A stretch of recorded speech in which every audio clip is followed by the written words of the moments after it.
Aujourd'hui donc, nous fêtons le cœur de la Vierge Marie.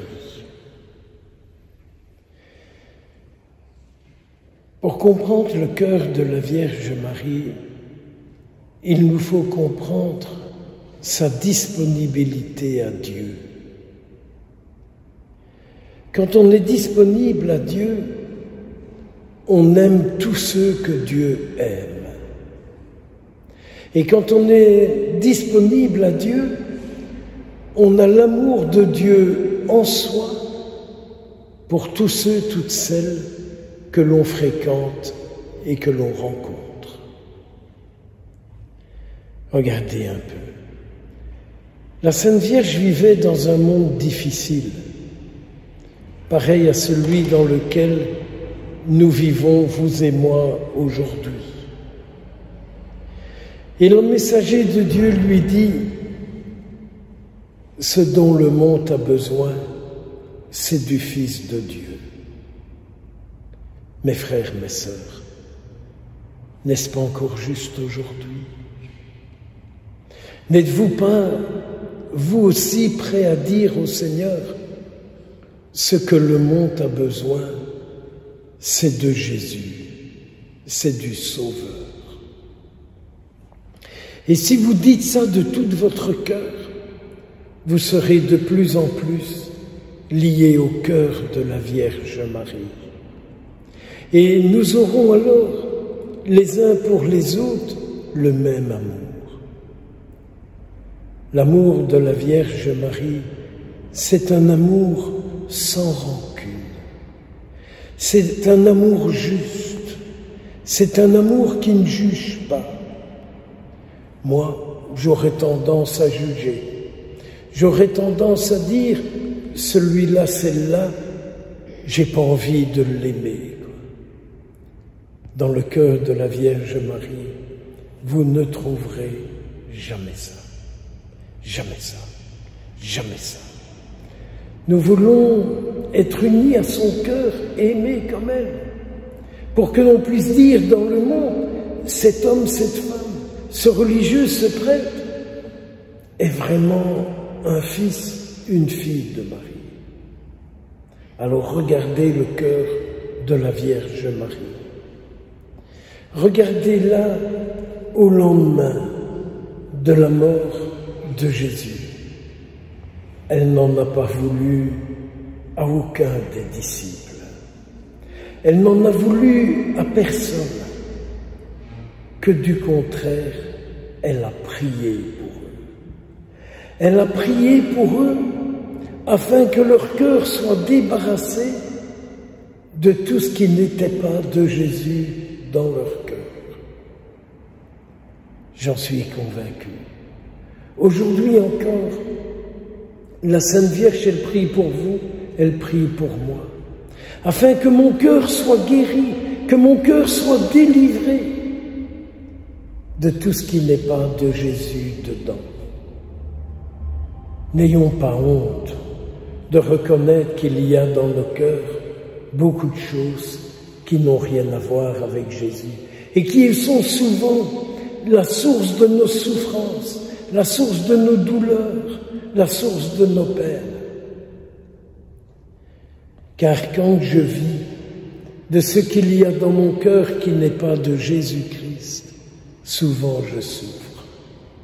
Mais quand je souffre dans mon cœur, en départ de Jésus-Christ, c'est une souffrance d'amour et c'est une passion. Attachons-nous au cœur de la Vierge Marie et vous verrez combien elle va vous récompenser. Combien elle va vous récompenser. Vous savez, la dernière parole de Jésus sur la croix n'était-elle pas « Regarde, ce sont tes enfants. Regardez, c'est votre mère. » Qu'est-ce qu'elle fait, une mère, si ce n'est de chercher ce qui est le meilleur pour son enfant, ce qui est de meilleur pour son enfant. Je suis certain, même à l'âge que j'ai, que la Vierge Marie cherche à me montrer ce qu'il y a de meilleur pour moi et quel chemin prendre pour le trouver. Croyez-vous qu'elle ne fait pas encore ça pour vous aujourd'hui?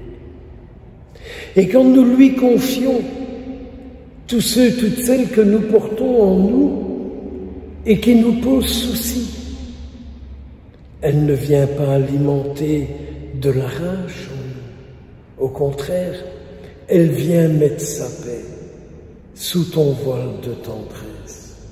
Nous nous réfugions, Sainte Mère de Dieu. C'est une traduction de l'hymne latine qu'on appelle le Sumptuum. Et donc, la Vierge Marie, elle vient nous faire comprendre comment être bon avec ceux que nous portons en nous et qui nous font souffrir. Comment être bon les uns envers les autres. L'Église n'est-elle pas le rassemblement des hommes, des femmes qui ont en eux la bonté de Dieu les uns pour les autres? Notre Église a beaucoup de chemin à faire. Notre Église a beaucoup de conversions à faire. Beaucoup, vous savez, beaucoup plus que vous ne croyez, beaucoup plus que nous croyons.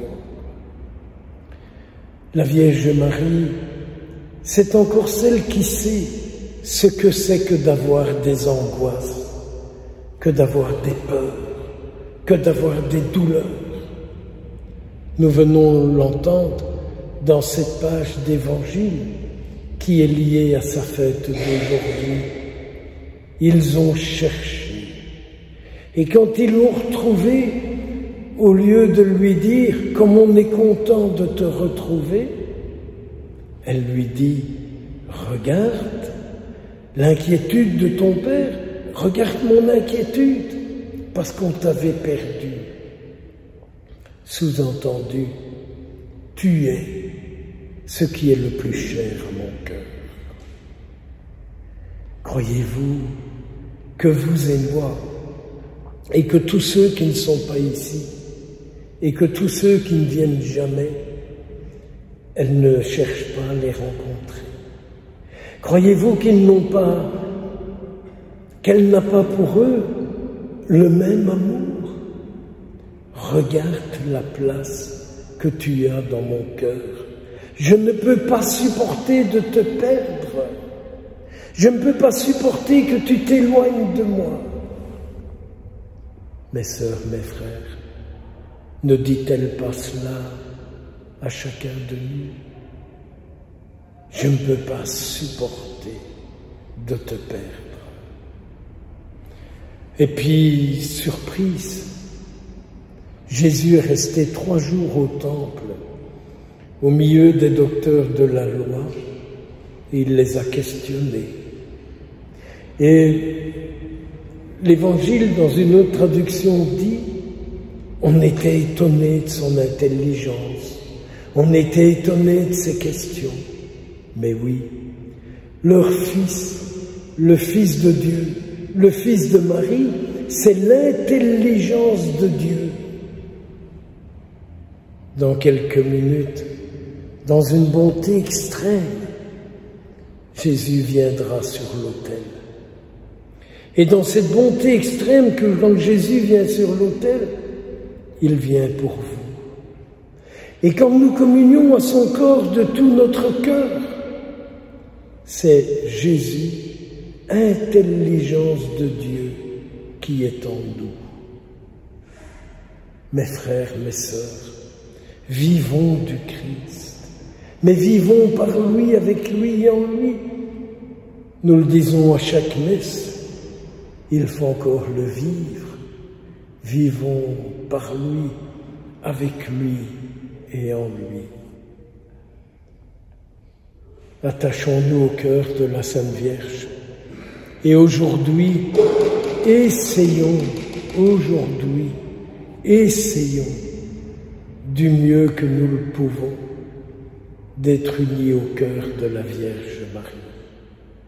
C'est notre bonne mère, c'est notre sainte mère qui jamais, jamais, jamais ne nous jugera négativement, qui jamais, jamais, jamais ne nous abandonnera. Confions-nous à elle. N'ayons pas peur de lui attacher nos vies, et nos vies se transformeront dans le monde en corps, en esprit, en parole de Jésus-Christ. Amen.